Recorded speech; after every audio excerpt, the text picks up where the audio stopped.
Like James Baldwin, I'm not afraid. Like I believe, and that you must. We must stand up, take notice, and vote. I believe that it's not out of our hands. It's only out of our hands if we choose not to pick it up and vote as Americans and keep marching forward. Let us not be derailed or distracted by numbers and colors, but let us be invigorated with passion and justice. In 1977, when Harvey Milk won a seat on the San Francisco Board of Supervisors, he bravely became the first openly gay elected official in the United States. His unprecedented election was an inspiration to all Americans to be who we are. Why are we here? He asked. What's happening to me is the antithesis of what you read about in the papers and what you hear about on the radio, that we must band together and fight this movement to the right. And I'm here to say that what you hear and read is what they want you to think, because it's not happening. Major media in this country has talked about the movement to the right. So legislators think there is indeed a movement, that Congress and legislators and city councils will start to move to the right the way major media wants. Harvey Milk went on to say, it's important that gay people run for office and get elected. It is not enough anymore just to have friends represent us, no matter how good that friend may be. Black communities made up its mind a long time ago that myths cannot tell the story. In the Latino community, myths cannot tell the story. In the Asian community, myths cannot tell the story. The time has come when the gay community must not be judged by myths. Like every other group, we must be judged by our leaders and by those who are themselves gay, those who are visible. For invisible, we remain in limbo, a myth, a person with no parents, no brothers, no sisters, no friends who are straight, no important positions in employment. But today, the black community is not judged by its friends, but by its black legislators and leaders. We must give people the chance to judge us by our leaders and legislators. A gay person in office can set a tone, can command respect, not only from the larger community, but from the young people in our own community who need both examples and hope. It means hope to a nation that has given up. Because if a gay person makes it, honey, the doors are open to everyone.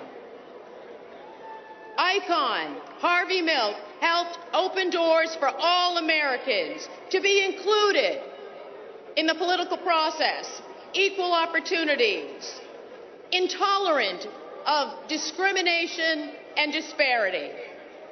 And so, with the legacy of James Baldwin and Harvey Milk, won't you lift up every voice and be heard, be inspired? Know that your voice counts. Seek justice. Get out, rock the boat, and rock the vote. I'm Victoria Rowell.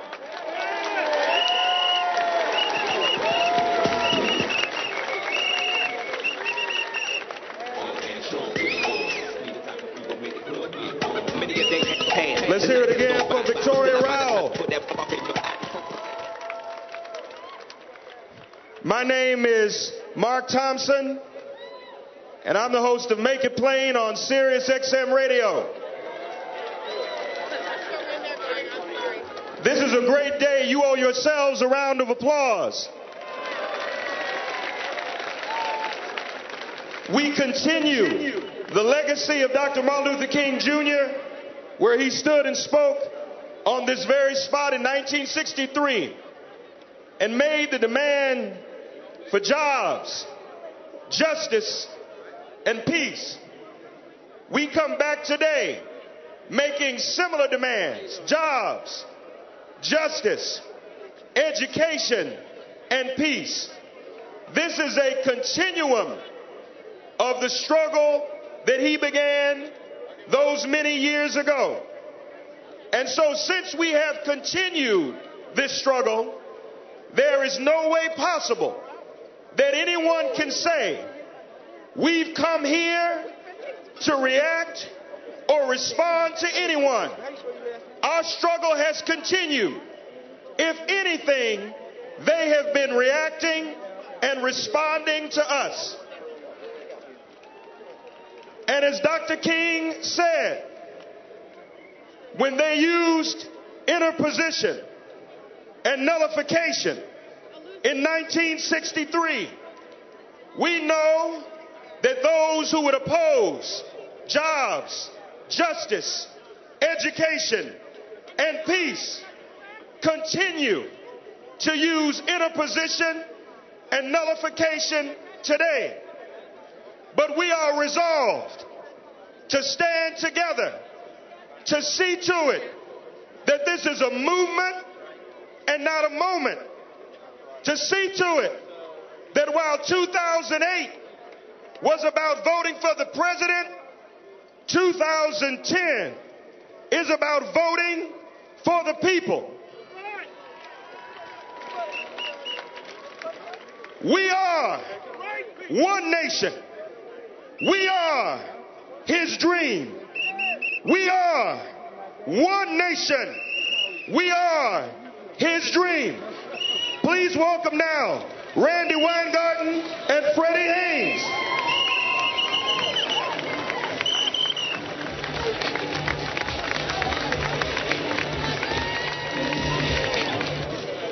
I'm happy to introduce Randi Weingarten, the president of the American Federation of Teachers, which represents 1.5 million workers. She has launched major efforts to place education reform and innovation high on the nation's agenda. Please receive Randi Weingarten. And I get to stand with Dr. Frederick Haynes, who is the senior pastor of Friendship West Baptist Church in Dallas, and he's the author of Healing Our Broken Village.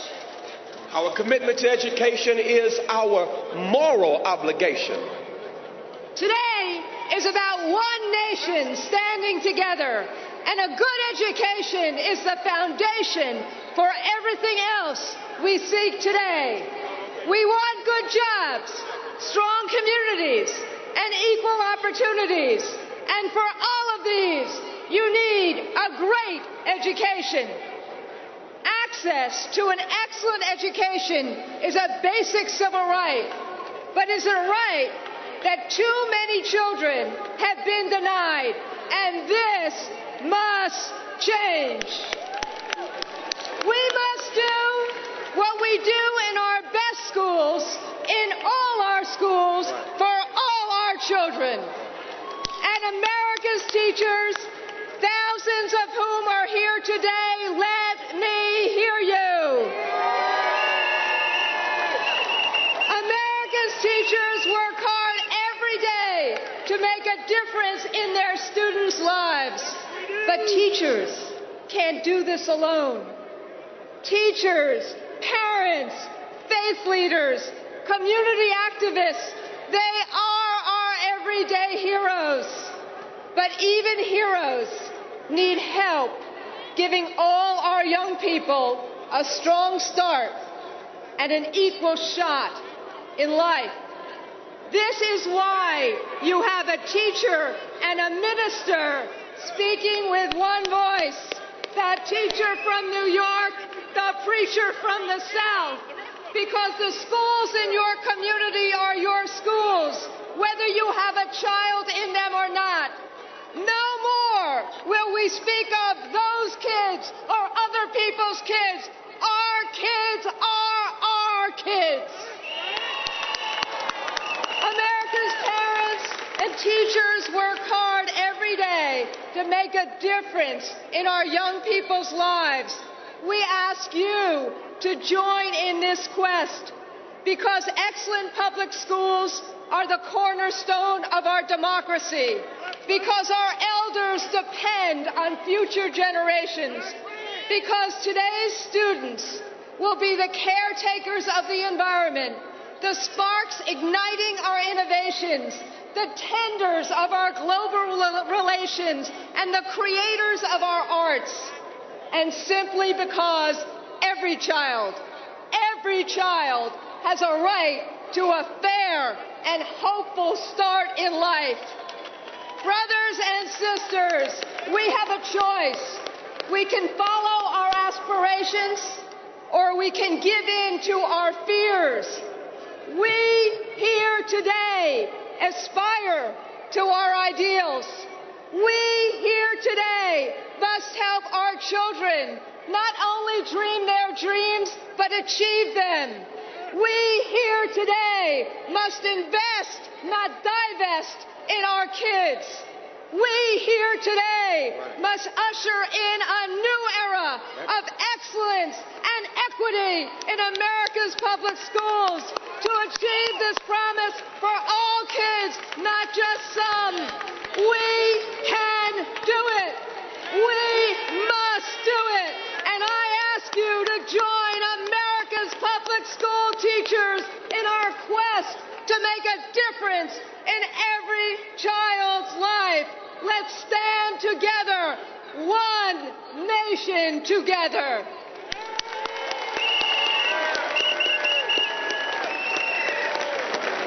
Thank you so much, Randy, for your commitment, your compassion, and your courage. I once heard the great queen of the civil rights struggle, Dorothy Height, say, in quoting Mary McLeod Bethune, that wonderful educator, that in this life, if you touch someone with your finger, you may not get their attention. But if you bring your fingers together and form a fist, you can strike a mighty blow. We are here today to strike a mighty blow because whenever this nation has made progress, we brought our fingers together.